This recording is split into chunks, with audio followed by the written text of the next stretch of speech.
ঢাকা আন্তর্জাতিক বাণিজ্য মেলার সামনে তীব্র যানজটে নাকাল দর্শনার্থীরা।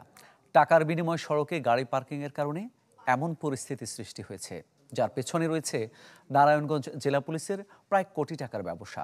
বিস্তারিত রাকিব হোসেনের রিপোর্টে।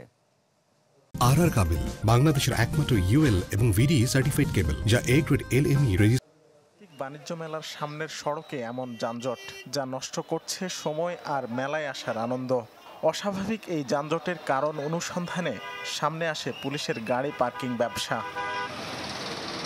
মেলায় যাতায়াতের একমাত্র সড়কটির অন্তত ৩০০ মিটার জুড়ে ৪ লেনের চেয়েও প্রশস্ত এই পার্কিং, যেখানে একসঙ্গে অন্তত ৫০০ গাড়ি দাঁড়ানোর সুযোগ রয়েছে। ৩ ঘন্টার জন্য প্রতিটি গাড়ি থেকে আদায় করা হচ্ছে ৫০ টাকা হারে। টাকা সংগ্রহের দায়িত্বে সাদা পোশাকধারী নারায়ণগঞ্জ জেলা পুলিশের এই সদস্যরা।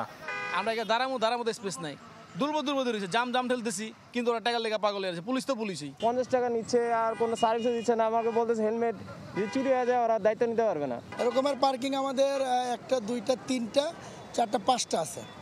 হ্যাঁ, সবচেয়ে রাজুক মাঠের পার্কিংটা সবচেয়ে বড়। টাকার বিনিময়ে মূল সড়কেও গাড়ি পার্কিংয়ের সুযোগ দিচ্ছে পুলিশ। এমন অব্যবস্থাপনায় প্রায় অকেজো হয়ে পড়েছে মেলা প্রাঙ্গণের ট্রাফিক ব্যবস্থাও। ফলে দর্শনার্থী উপস্থিতির সঙ্গে পাল্লা দিয়ে বাড়ছে মানুষের দুর্ভোগও। আমরা এই জায়গায় রাখছি, আমাদের তো এই জায়গাতে পার্কিং নেই, তো আমরা পার্কিং দেই। এখানে ট্রাফিকের কি আছে দেখেন না, পার্কিং করতেছে ওইখান থেকে টাকা নিতেছে, কিন্তু ওইখানে কোনো মেইনটেনেন্স নাই। কিভাবে গাড়ি চলতেছে, কিভাবে রিক্সা চলতেছে, তাদের একটা মানবতার দৃষ্টিকোণ থেকে তারা কিছুই করতেছে না, পয়সা রয়েছে তারা। রপ্তানি উন্নয়ন ব্যুরো জানায়, প্রতিযোগিতাহীন এক টেন্ডারে মেলার পার্কিং ব্যবস্থার দায়িত্ব নেয় নারায়ণগঞ্জ জেলা পুলিশ, যেখান থেকে রাজস্ব আসে ২০ লাখ টাকা। অথচ বাড়তি আয়ে মনোযোগ পুলিশের। রাস্তার ব্যবস্থাও প্রসারিত আছে, ট্রাফিকিং ব্যবস্থাটাও ঠিক আছে। আমি তো নিজেই আসলাম একটু আগে। যানজট এখানে আপনি তাহলে পূর্বের বছরগুলোতেও দেখবেন, আমি বলবো অন্যান্য যে কোনো বছরের চেয়ে এবার ভালো আছে। বাণিজ্য মেলাটা is managed by a steering committee headed by the Secretary Minister of Commerce. সুতরাং এটা একটা হাই পাওয়ার্ড কমিটির সিদ্ধান্ত মোতাবেকই এই কার পার্কিংটা অ্যালটমেন্ট দেওয়া হয়েছে।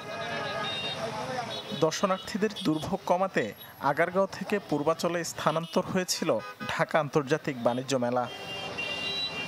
রাকিব হোসেন, চ্যানেল 24, পূর্বাচল।